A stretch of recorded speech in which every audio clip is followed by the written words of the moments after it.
Hi everyone. आज हम बात करने वाले हैं अपने मैक्रो इकोनॉमिक्स के बारे में। तो मैक्रो इकोनॉमिक्स पढ़ने से पहले हम कुछ डिस्कशन कर लेते हैं। आप 11th क्लास में माइक्रो इकोनॉमिक्स पढ़ चुके होंगे। अब आप क्लास 12th में हो तो अब आपको पढ़ना है मैक्रो इकोनॉमिक्स। तो मैक्रो इकोनॉमिक्स जो हम बात करते हैं, यानी कि मैक्रो इकोनॉमिक्स जनरली होती क्या है। यहां पर एक थ्योरी लिखी हुई है, macro economics the part of theory that is the study of economic as whole such as a national income, aggregate employment, general price level, aggregate consumption, aggregate investment, etc. मैं क्यों पढ़ा रहा हूं, ये सब तो आपकी बुक में भी लिखा हुआ है। आप अगर यहां पर आए हो तो आपका और मेरा ये काम है कि हमें टॉपिक को समझना है, ठीक है।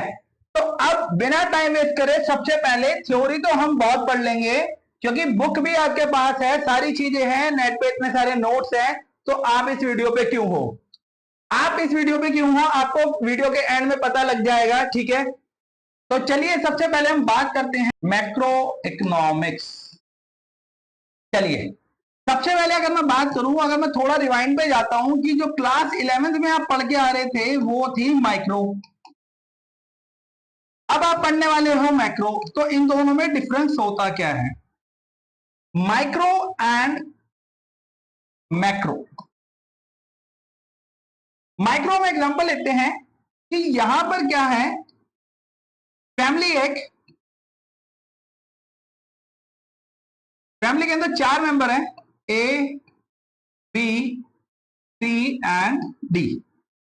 ए कमाता है 200, बी कमाता है 200, सी कमाता है 200 और डी कमाता है 400। डी तो बड़ा पैसे वाला है यार। तो यहां पर ये देखो, अगर मैं बात करूं ए बी सी डी, अगर मैं यहां पर ये देखूं आ लेवल ऑफ इनकम ए, आ level of income B, C and D, यानी कि मैं इनको जो स्टडी कर रहा हूं, ये बात कर रहा हूं मैं इंडिविजुअल पे। तो ये जो पार्ट है इसको मैं बोलूंगा माइक्रो इकोनॉमिक्स। लेकिन अगर मैंने जैसे कि समझा, मैक्रो का मतलब होता है होल या एग्रीगेट, इनको मैं क्या कर दूंगा, प्लस कर दूंगा, तो पूरी फैमिली की इनकम निकल के आ जाएगी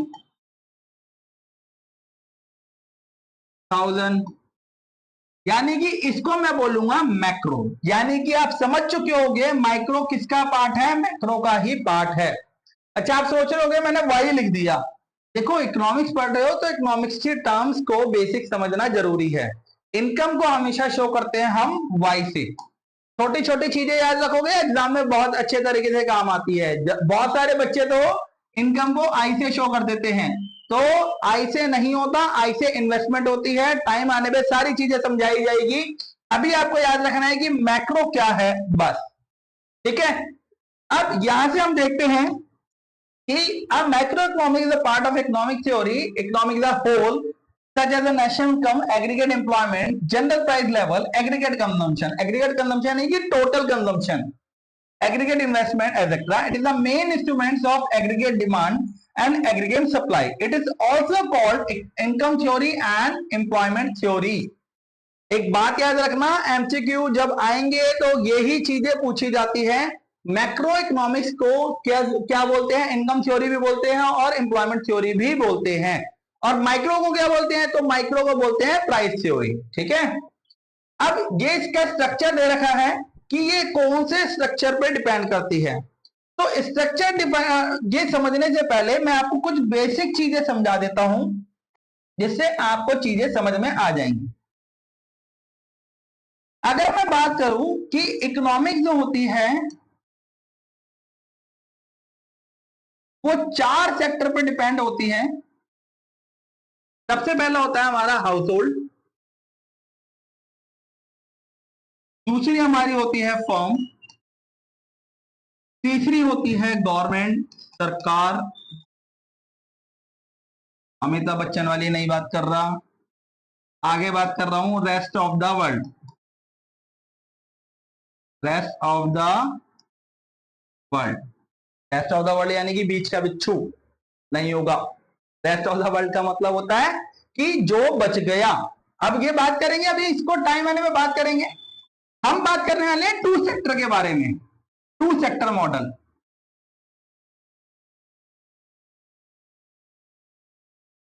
ना गवर्नमेंट के बारे में बात करेंगे ना नेस्ट ऑफ द वर्ल्ड के बारे में बात करेंगे सिर्फ टू सेक्टर मॉडल के बारे में, यानी कि जो बात करने वाले हैं हाउस होल्ड और फर्म के बारे में बात करने वाले हैं।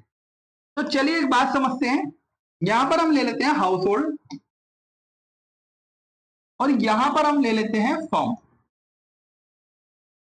हाउस होल्ड और जो फर्म होती है ये एक दूसरे पे ही क्या करती है, डिपेंड करती है। बात करेंगे कैसे डिपेंड करती है, ठीक है। कोई जैसे कि फर्म है तो फर्म को रन करने के लिए कुछ बेसिक फैक्टर की रिक्वायरमेंट होती है, और वो बेसिक फैक्टर कौन कौन से होते हैं। जैसे फर्म को क्या रिक्वायरमेंट होगी, लैंड की जरूरत होगी, लेबर की जरूरत होगी, एंटरप्राइजेस की जरूरत होगी,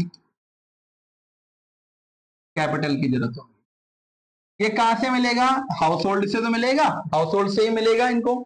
जैसे एग्जांपल लेता हूं, बैंक है, मैंने बैंक मतलब किसी का बैंक है, तो ये बैंक चलता कैसे है, हाउस होल्ड से चलता है। लोग पैसा जमा कराएंगे तभी तो वो लोन बांटेंगे, अपने पल्ले से कहां से बांटेंगे। तो हाउस होल्ड किस क्या प्रोवाइड करता है, land, labour, enterprises, capital. Firm को ये चीजें मिल गई। अब फर्म क्या करेगा, इनके बदले में पैसा पे करेगा। अब जब पैसा पे करेगा तो लैंड के बदले में क्या पे करेगा, रेंट। लेबर के बदले में क्या पे करेगा, वेजेस। एंटरप्राइजेस के बदले में क्या करेगा, उनकी सैलरी, उनके पे आउट। और कैपिटल के बदले में क्या पे करेगा, इंटरेस्ट। तो आपने देखा कि हाउस होल्ड ने पहले प्रोवाइड करी, ये जो चीजें होती है इनको बोलते हैं हम फैक्टर सर्विसेज। क्या बोलते हैं, फैक्टर सर्विसेज, यानी कि बेसिक सर्विसेज। और ये जो होती है पे आउट, इंटरेस्ट, वेजेस, रेंट, ये सारी चीजें हमारी क्या होती हैं, फैक्टर इनकम। ठीक है, क्या होती है ये, फैक्टर इनकम होती है, रेंट, वेजेस, पे आउट एंड द इंटरेस्ट। तो अब यहां पर ये जो होती है ये एक दूसरे पे ही क्या करती है, डिपेंड करती है। ये हमारी फैक्टर सर्विसेज होती है और ये हमारी फैक्टर इनकम होती है। तो ये जो स्ट्रक्चर होता है इसी तरीके पे डिपेंड करता है। Producer sector engage in the production of goods and services, household sector engage करता है कंजम्पशन ऑफ गुड्स और सर्विसेज को। सर्कुलर फ्लो ऑफ इनकम होता क्या है, it refer to the occupation which is the people work other get the remuneration. लोग काम करते हैं और बदले में क्या मिलता है, उनको पैसा मिलता है, forms of wages and salaries के बेस में।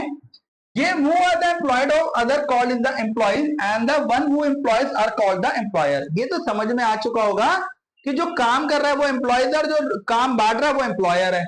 ठीक है, ये तीन तरीके के मेन फैक्टर पे डिपेंड करता है, प्रोडक्शन पे, इनकम जनरेशन पे और एक्सपेंडिचर पे। चलिए बात करते हैं कि ये होता क्या है। ये मैंने आपको बताया कि हाउस होल्ड सेक्टर होता है और एक हमारा क्या होता है, प्रोडक्शन सेक्टर होता है, जिसको आप फर्म कहते हैं।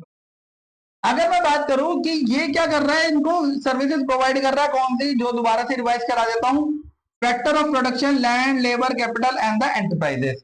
और ये क्या कर रहा है, गुड्स एंड सर्विसेज दे रहा है, पैसे दे रहा है। ठीक है, अब यहां पर अगर हम बात करें, इसको हम बोलते हैं रियल फ्लो। देखो समझ, बिल्कुल हर एक चीज ना बिल्कुल कंसेप्ट से समझ में आनी चाहिए। एक होता है आपका रियल फ्लो और एक होता है आपका मनी फ्लो। इन दोनों में डिफरेंस क्या होता है। अगर मैं बात करूं क्वांटिटी की,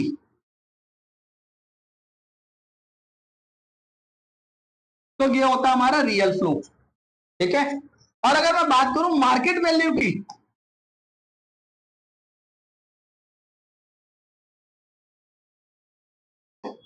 ये हमारा होता है मनी फ्लो। ठीक है, तो होपफुली आपको समझ में आ चुका होगा कि मार्केट जो क्वांटिटी होती है उसको हम रियल फ्लो कहते हैं, and that is the money flow is the market value, money flow. ठीक है, तो अब मनी फ्लो, और ये तो हम समझ चुके हैं कि हमारा मनी फ्लो क्या होता है और हमारा रियल फ्लो क्या होता है। अब है circular flow of income of two sector model. देखो यहां पर ये पूरा इसको एक्सप्लेन कर रखा है इजीली, बट मैं आपको एक बहुत अच्छे वे से एक्सप्लेन करता हूं। करना कैसे है, जैसे हाउस होल्ड होता है हमारा और हमारी क्या होती है, फॉर्म होती है। तो एक एक करके स्टेप से बात करेंगे। इन्होंने स्टेप 1 प्रोवाइड करा फर्म को, जो कि हम बोलते हैं फैक्टर सर्विसेज। क्या बोलते हैं? Factor services. और फर्म इनको जो प्रोवाइड कर रही है that is the factor income. Factor income यानी कि स्टेप नंबर 2। अब यहां पर इनकम आ गई इनके पास। अब इनकम आ चुकी है हाउस होल्ड के पास, तो वो इनकम को क्या करेंगे? घर में ले जाके रख देंगे, है ना, और खर्च करेंगे नहीं, और ना खाना खाएंगे, ना कपड़े पहनेंगे, ना कुछ करेंगे, और मर जाएंगे, पैसा हो जाएगा मट्टी। ऐसा नहीं होगा भाई। ध्यान से समझने वाली बात है कि जब यहां पर फैक्टर इनकम आई, पैसा आया, तो क्या हाउस होल्ड क्या करेगा? खर्च करेगा, एक्सपेंडिचर करेगा। अब यहां से एक फैक्टर निकल के आएगा जिसको हम बोलेंगे एक्सपेंडिचर।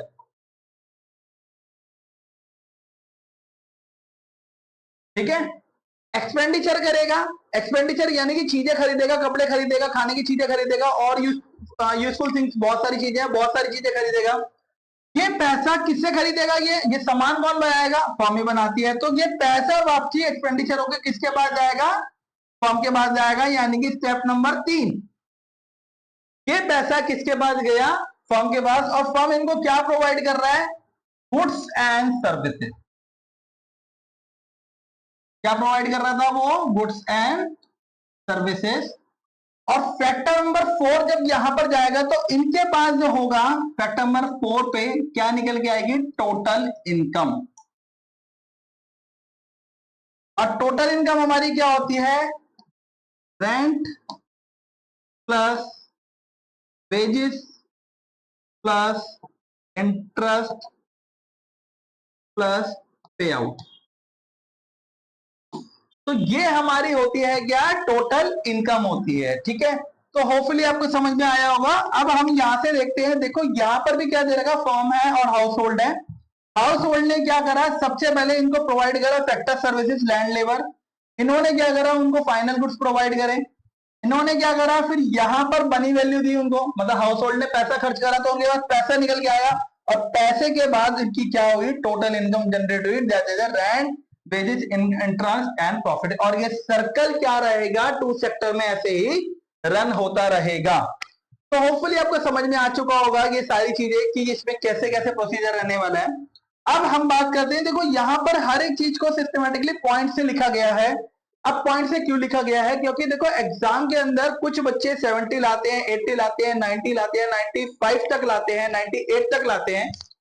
ये सब पॉसिबल कैसे हो पाता है? ये पॉसिबल इस तरीके से हो पाता है क्योंकि एग्जामिनर आपका जब पेपर चेक करता है उसको आपके बारे में कुछ नहीं पता, आप कितने पढ़े लिखे हो या नहीं हो, वो आपकी आंसर शीट के आपके ऊपर सारी जजमेंट करेगा। तो किसी भी आंसर को जब आप लिखोगे, प्रेजेंटेशन बहुत इंपॉर्टेंट होने वाली है, नोट्स बिल्कुल पॉइंट वाइज बनाना बहुत इंपॉर्टेंट होने वाला है। तो एग्जाम में जब चैलेंज आएगी कि सर आपने समझा दिया, लिखे कैसे, तो आप इन पॉइंट्स को क्या करिए? फॉलो कीजिए। अगर 2 सेक्टर आता है तो इस तरीके से उसका डायग्राम बनाइए जिससे वो प्रेजेंटेशन बहुत अच्छी तरीके से हो पाए। ठीक है, अब यहां पर ये पूरे तरीके से समझा रखा है। The total production of goods and services by firm is equal to total consumption of goods and services by household sector. ये पूरा समझा रखा है। ये नोट्स टेलीग्राम चैनल पे डल जाएंगे, वहां से आप देख सकते हैं इजीली। ठीक है, आगे दे रखा है phases of the circular flow, production phase, distribution phase and the disposition phase. ये मैं आपको एक और एग्जांपल लेके समझाता हूं। यहां पर जो प्रोडक्शन होता है उसके बाद निकल के आता है कौन सा फेज हमारा? That is the distribution phase.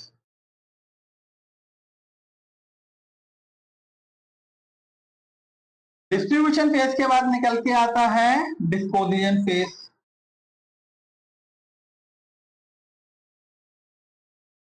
अब आप सोच रहे होंगे कि ये डिस्ट्रीब्यूशन और डिस्पोजिशन है क्या? एक बात मैं बताता हूं, जो चाचा है वही भतीजा है, जो भतीजा है वही चाचा है। यानी कि जो डिस्ट्रीब्यूशन है ना, ये हमारी क्या है? इनकम है, और डिस्पोजिशन हमारी क्या है? एक्सपेंडिचर है। तो जब डिस्ट्रीब्यूशन की बात आए तो वो इनकम, और डिस्पोजिशन की बात आए तो एक्सपेंडिचर। यानी कि प्रोडक्शन हुआ, प्रोडक्शन से क्या होगा? इनकम होगी, इनकम के बाद क्या होगा? एक्सपेंडिचर होगा, एक्सपेंडिचर के बाद वापसी प्रोडक्शन की जाएगी, यानी कि ये सर्कल क्या करेगा, घूमता रहेगा। तो यहां पर ये फेज दे रखा है, फेज ऑफ सर्कुलर फ्लो। इसका मतलब यही है, it deals with the production of goods and services by the producer sector. Distribution, it is a means of flow of income that form of rent, यानी कि जिस form में हमें rent receive होता है, interest of profit and wages, ये paid करता है प्रोड्यूसर सेक्टर को हाउस होल्ड सेक्टर के लिए। इसको हम कहते हैं मनी फ्लो। मनी फ्लो में आपको समझा चुका हूं अच्छे तरीके से। And the disposition mean the expenditure made, this phase deal with the expenditure to the purchase of goods and services by household other sector, यानी कि जब हाउस होल्ड खरीदता है तो जब एक्सपेंडिचर होता है उसको हम कहते हैं डिस्पोजिशन। ये यहाँ पर समझा रखा है different phase of circular flow of income, यहां से आप अच्छे तरीके से देख सकते हैं। ठीक है, तो यहां पर ये पूरा आपका टू सेक्टर मॉडल यहां पर क्या हो जाता है, खत्म हो जाता है।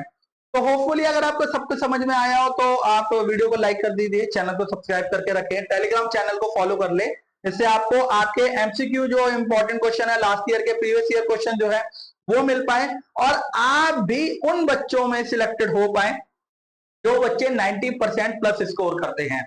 तो 90% स्कोर करने की मैं श्योरिटी देता हूं, जितना पढ़ा रहा हूं उतना ही पढ़ना है, उससे ज्यादा पढ़ने की बिल्कुल जरूरत नहीं है। तो बस आपको क्या करना है, बस फॉलो करना है सारी चीजें, और आपके एग्जाम में 90% अबव आएंगे, इस बात की मैं श्योरिटी आपको देने वाला हूं पक्का। तो यहां पर ये हमारा क्या होता है, पार्ट 1 खत्म होता है, टू सेक्टर मॉडल। होपफुली आपको सबको समझ में आया होगा। तो वीडियो को लाइक कर दो, शेयर कर दो अपने दोस्तों के साथ, जिससे आप क्या कर पाओ, अच्छे से स्टडी कर पाओ और आपके दोस्त भी अच्छे से स्टडी कर पाए। Thank you so much.